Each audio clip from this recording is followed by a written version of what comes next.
Hello students, so we have finished the 6 elements of arts that we've been studying for the past 6 weeks, and if you can remember them, say them with me, but it was line, it was shape, space, color, texture, and value. Well, now we're going to be actually doing a true art project, if you will. The other ones were more just to help you gain an understanding for how art is made and all of the types of elements and styles that the artists use to be able to create their art. So we're going to be learning about your literature book, and we're going to be doing some arts based on your literature book. I heard from a little birdie named Miss Yolanda that you were doing the book, The Apple and the Arrow. I believe that's what it's called. So I did some research and I went online and I scoured the websites to be able to find an artist that was Swedish and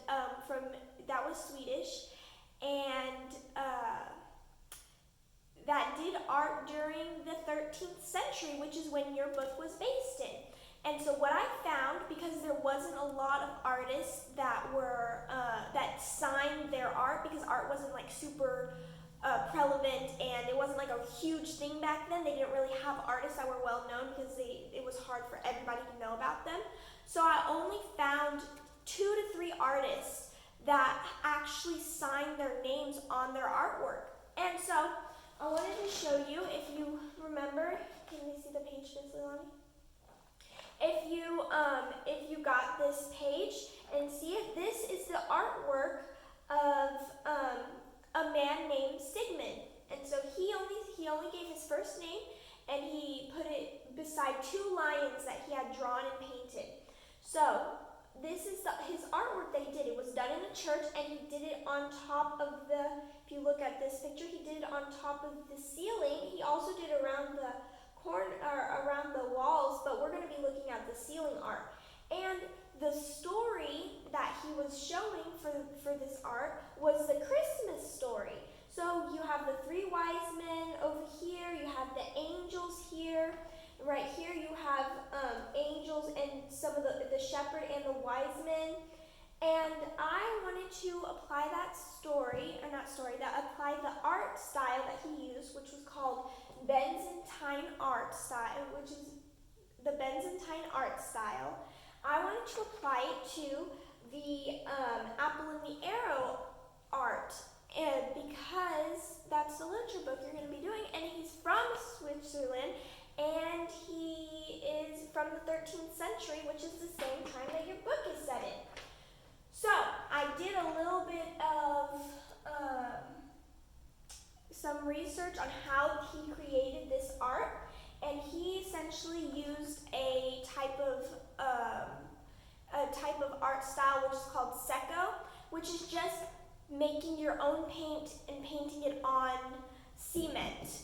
We don't have cement, and he also, for this, he did the secco on the wall, but he did the secco on the wood, and we don't have wood, we don't have cement, we have paper, but we are going to be making our own paint. And the way we're going to be doing that is we're going to take the chalk that I gave you, we're going to be shredding it down, and we're going to mix it with some water, and then we're going to paint the picture that I gave you. I drew that picture, and I made it to look like the Byzantine art style, which is the type of art style he did. I made it to look like that, and I gave the boy a I gave the boy a bow, and I did some sheep because I knew that he was dealing with sheep at the time and goats. Well, actually this one was a goat, it wasn't a sheep. And I based it off of this picture right here, which was by the actual authors of the book. They drew this picture, so I based mine off of theirs. So that's what we're going to be doing this art class. Now what I want you to do is for this paper, I want you to sign your name and your date. I want you to write, can we see it, Lily? I want you to write in this space, I want you to write exactly what I've written right here. So I want you to write line, color, and shape, because those were the elements of art that they used, or that Sigmund used in his artwork. I want you to write the Christmas story, because that was the name of his artwork. He was telling this nativity. And then Byzantine, which was his art style. It was done in 1260, which was it was a little more than 800 years ago. So this artwork that he did is almost 1,000 years old. So it was done in 1260, which was the time that the church was also built. And his name is Sigmund, but they spell it really weird in Switzerland, so that this is how he signed his name. And that's how we're going to be saying his name as well. So I will get to you with the actual art project. You're just going to pause the video. I'm going to pause the video real fast, and I'll see you in just a minute. Okay, hey kids, I'm back. So, if you remember, we have this, which I made the little boy based off of this photo, but done in the Byzantine style. I made him with a bow, and I made his little goat right here. And I also add some really pretty flower designs, which is what Sigmund did in one of his photos right here. He did the little flower design, so I decided to do that as well. And so here is the finished product of what it looks like. And I know it looks a little bit weird, but like, look at this one. This one looks a little weird too, and it's faded because it's so old. So I wanted mine to look a little faded. And also that happens when you make your own paint. It's not going to turn out perfect as if you were to buy it from the store. So let's get started. Also, I did what's this called? Color. I colored all of these things brown because I wanted it to look like it was more on wood, which was how Sigmund did his.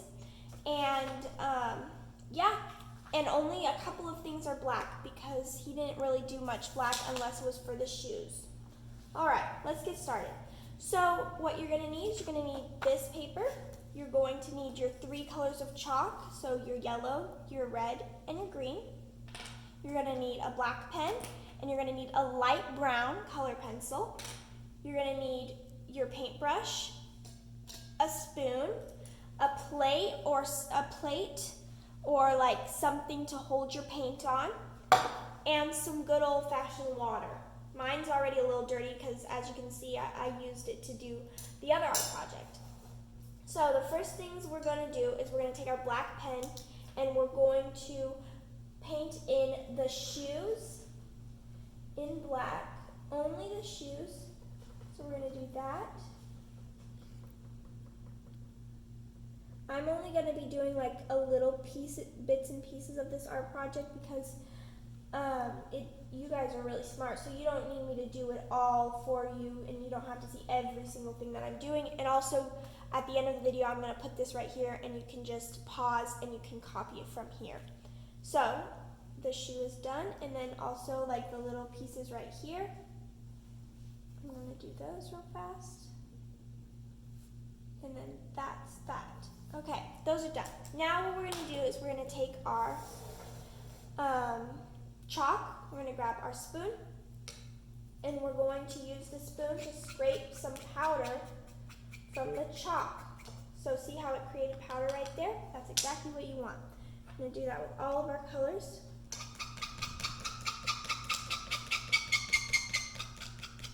Sorry, that was a gross sound. Then we're gonna take the green. We're gonna need quite a bit of green because we do the whole background green. And I only gave you these colors because they didn't really use any other colors. It wasn't available because what they were doing was they were making the colors out of natural things, like natural spices and stuff like that. And I think they did have blue, but I just didn't give you the blue. I didn't really think about it, to be quite honest, but we didn't really need the blue anyways. So now I'm going to take my paintbrush, and you do not want to add too much water because then it'll become very, very, very light. You want to take your dry paintbrush, you're going to dip it in the water one time, take a little bit off to the side like that, and then that's good enough. And then you're going to take your paintbrush, and I'm going to go with the red first. I'm going to mix a little bit. I'm going to mix that powder in with the water. Can they see, Lonnie? Mm-hmm. I'm going to take a little bit more because it wasn't quite enough, actually. So there, and then we have our paint. And it's going to separate a lot, like the powder and the water are going to separate a lot, so just Make sure every time you come to dip back in, you mix your paint up. So now we're gonna do this, and I'm gonna paint the boys' outfit red, because a lot of the times they would paint red to like show significance, and that's what his clothes were. His clothes were pretty significant. Normally, like in the other artists, they would be brown because they would be made out of like sheepskin or not sheepskin, sheep's wool or goat's wool and fur. But because it's artist and we're painting, might as well do it red. Why not? So we're gonna do that. Paint his whole outfit red.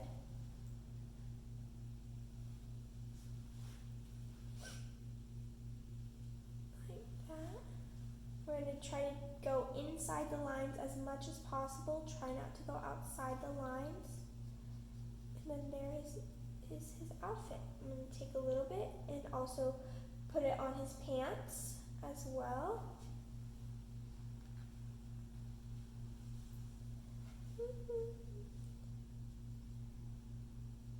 This.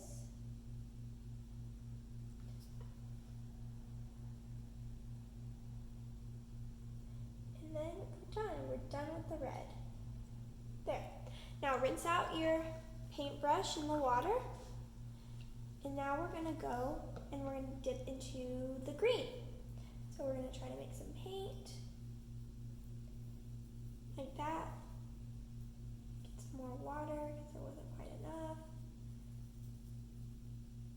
Like that. A little bit more water. And there we have our green paint. We take this and we're going to paint the background. All green. So you're going to go into the little crevices. Try not to get it onto the actual flower. Try to be as nice with this as possible.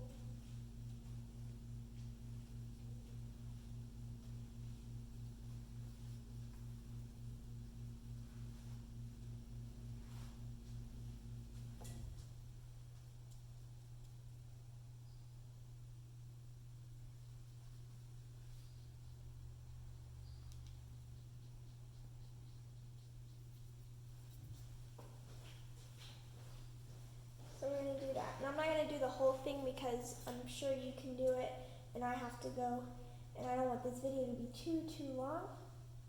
So just paint around everything really nicely and just try to get everything pretty even. So I'm going to paint a little bit over here too, just to show you. You can paint on top of this string right here because it's see-through. There's only one string, like that.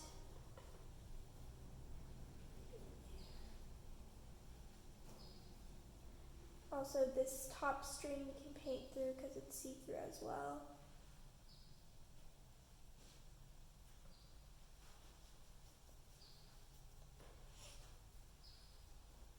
And you might be wondering, well, if it's green, why aren't you painting the actual flower stems? And that is because Sigmund didn't do that. He left them to be wood. So that's what I'm going to do as well. Oops, see, I got a little bit, but that'll be okay. I'll just cover it up with the color pencil. So, as you can see, this is what you want it to look like, just like that. Okay. Now I'm going to take my pencil, I'm going to rinse it out, or not my pencil, my paintbrush, rinse it out, and I'm going to grab a little bit of yellow.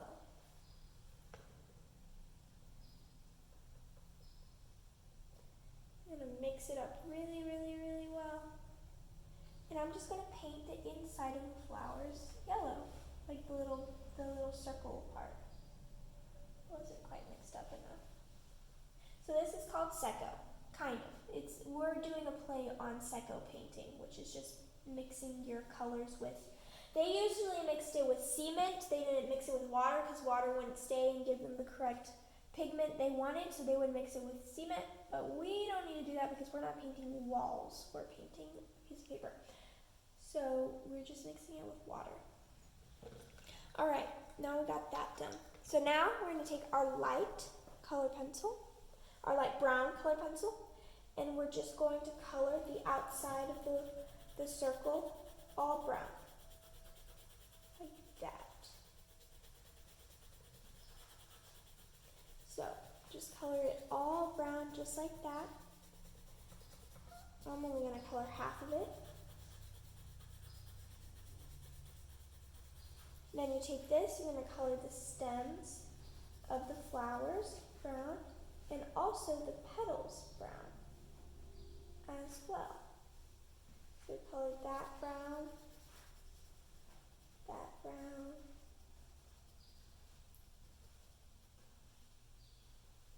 There we go. Color it all nice and even.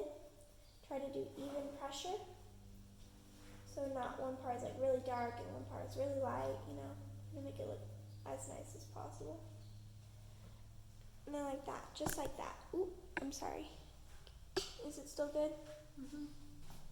Sorry, I bumped into it. Then you're going to take your light brown, you're going to color the skin color of the boy brown as well, because that's the wood showing through. He's not actually brown, he's white, because they were pretty sweet. They were Swedish, and so Swedish people are light colored more of the time, more so.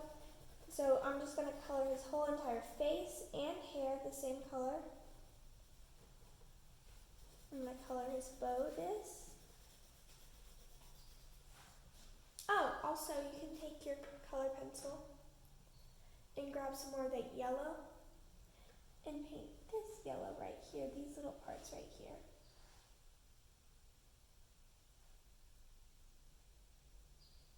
Just like that. Have that yellow. That looks pretty.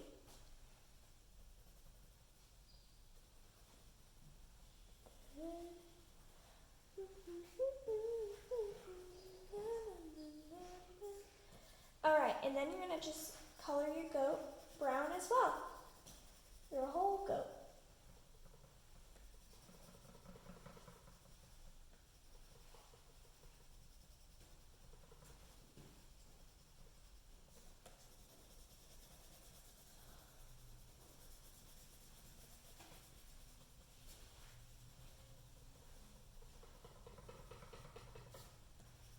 Once you've got that done,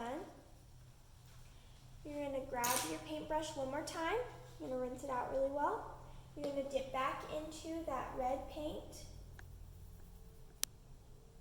And you're going to go over top and make another mini circle inside, like this. And going over the green is not a big deal.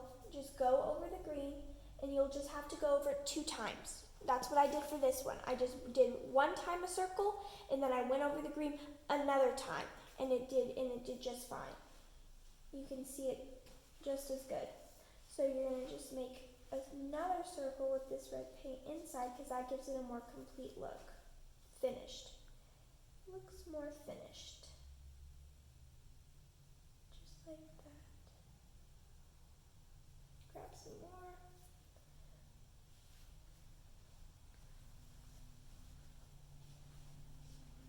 Okay.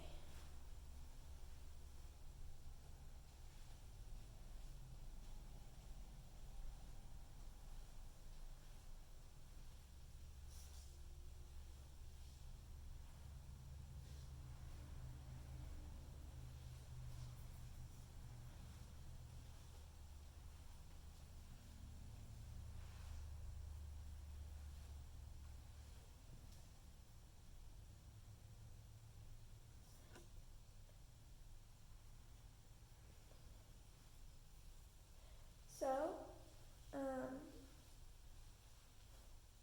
don't know what I was going to say. I was going to say something. Okay, there we go. So now, because you have your green base down, it's going to be all over. Just make sure you go over it 2 times. That way you can actually see the red ring. And so I know this doesn't look good right now because it's just not complete, but it will look like this, which is the art style and the type of paint that they would use back then.